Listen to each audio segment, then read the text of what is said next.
बिस्मिल्लाहिर्रहमानिर्रहीम। तो आज आपके साथ शेयर करने जा रहे हैं रुमाली रोटी, जो कि एकदम ट्रांसपेरेंट होती है, बहुत पतली होती है और मैदे से बनाई जाती है।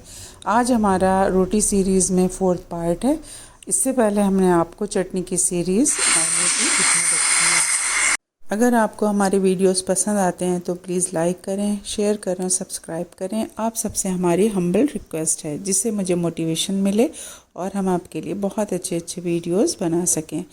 तो देखिए, यहाँ पर रुमाली रोटी जो बनाने का परफेक्ट तरीक़ा होता है वो हम आपके साथ शेयर करेंगे। और कोई भी काम करने में देखिए, जब सबसे पहले किया जाता है तो उसमें गलती होती है, लेकिन धीरे धीरे परफेक्शन हासिल हो जाता है। ये बहुत ही अच्छी सॉफ्ट रोटी होती है। बिल्कुल आप इसको अपनी मुट्ठी के अंदर दबा सकते हैं। और अगर वैसे तो इसको इस तरह से लपेट के रखा जाता है, लेकिन अगर आप खुला रखेंगे तो एक दूसरे में बिल्कुल चिपक जाती हैं दो दो रोटियां, कि लगता है ये एक ही रोटी है। तो चलिए स्टार्ट करते हैं बनाना। जिसके लिए यहाँ पर मैंने मैदा लिया है 2 कप, और इसको छान लेंगे। अगर ऑलरेडी छना हुआ हो तो छानने की ज़रूरत नहीं है, बट एक बार छान लें ज़्यादा ठीक रहता है। हालांकि इसमें कुछ निकलता नहीं है आमतौर पर मैदे में।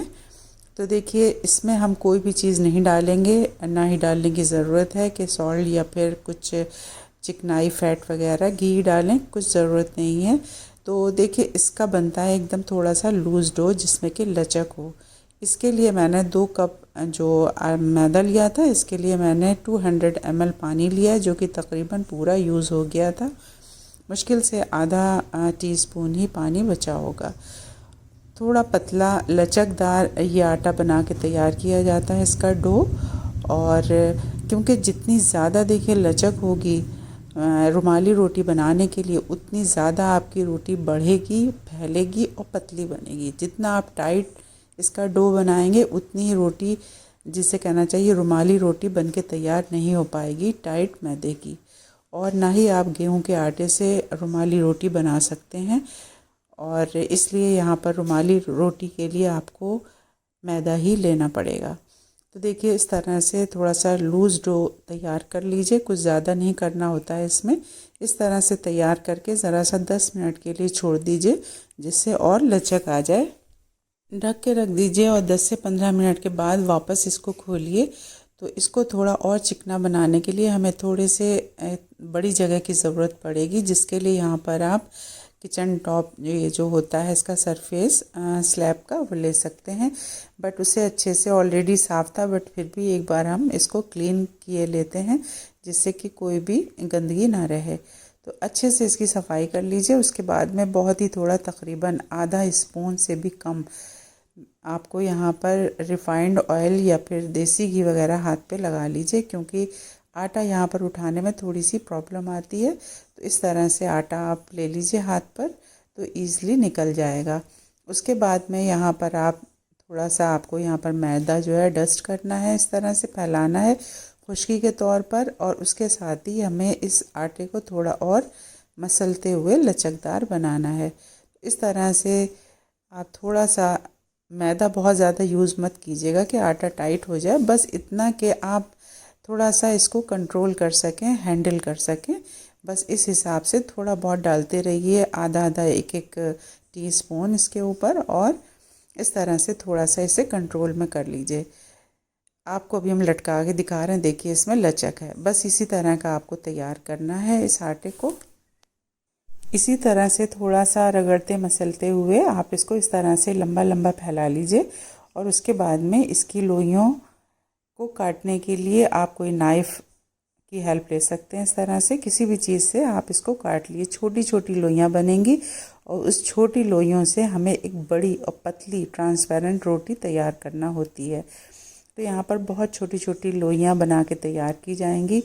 जैसे कि एक पूरी आप बनाते हैं, पूरी उतना बड़ा जो पेड़ा या लोई होती है, बस उतनी बड़ी ही हमें चाहिए। और बस उस पेड़े को हमें जो है पहले बेलना है, उसके बाद में बढ़ाना है। यहाँ पर देखिए, इसके लिए थोड़ा हमें बड़े साइज़ का तवा चाहिए होगा, जो कि बड़ी रोटियों के लिए होता है। इस तरह के तवा अगर आपके पास हो तो आप उसका यूज़ कर लें, और अगर छोटा हो तो फिर आप पेड़ा और थोड़ा छोटा लें, जिससे कि आपकी रोटी एकदम बारीक ट्रांसपेरेंट बने। यहाँ पर मैंने गैस पे तवा चढ़ा दिया है और गैस एकदम हाई रखिएगा क्योंकि हमें तवा काफ़ी अच्छा तेज़ गरम करना है।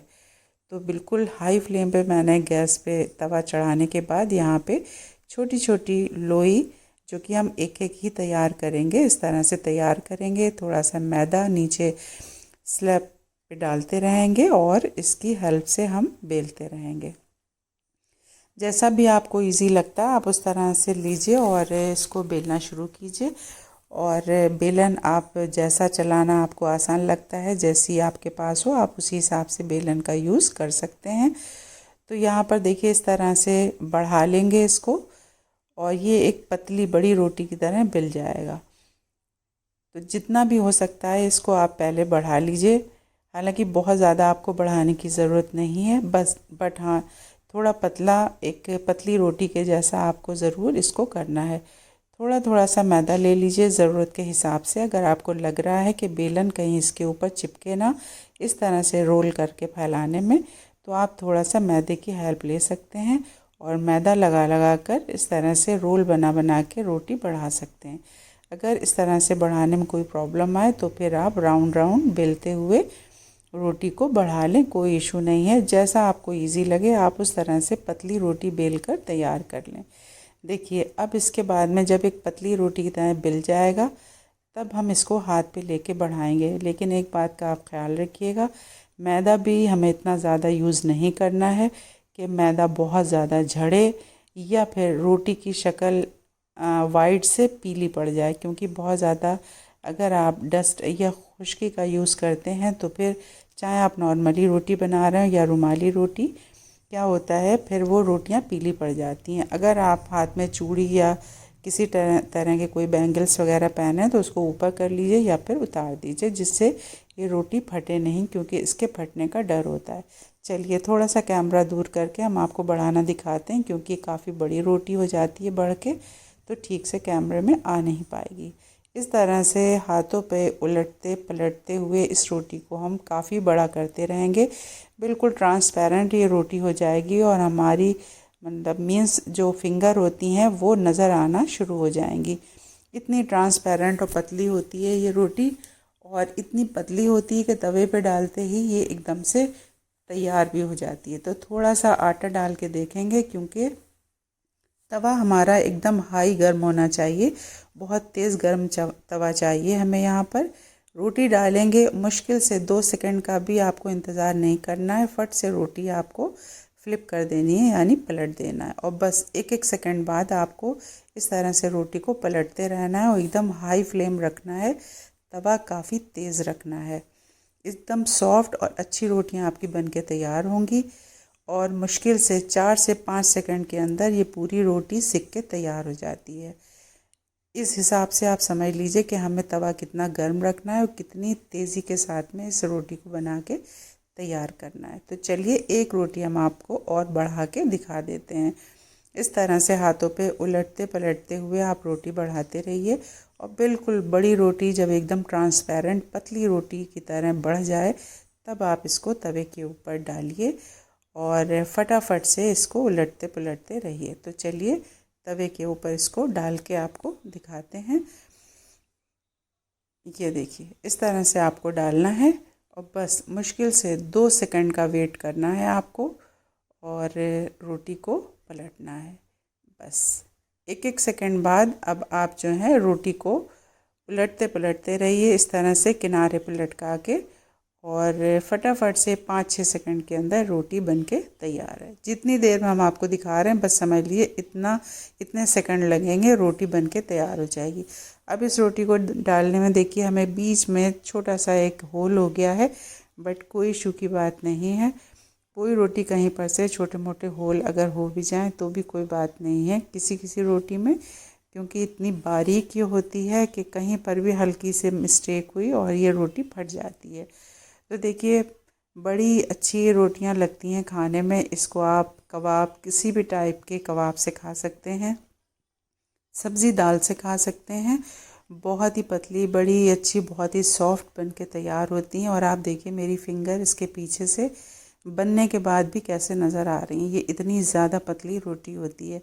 ज़रूर ट्राई कीजिए, फीडबैक भी दीजिए। तो चलिए मिलते हैं अपने नेक्स्ट वीडियो में आपके साथ। प्लीज़ सब्सक्राइब कीजिए और वीडियो को लाइक करना बिल्कुल ना भी भूलिए। Thank you. अल्लाह हाफ़िज़।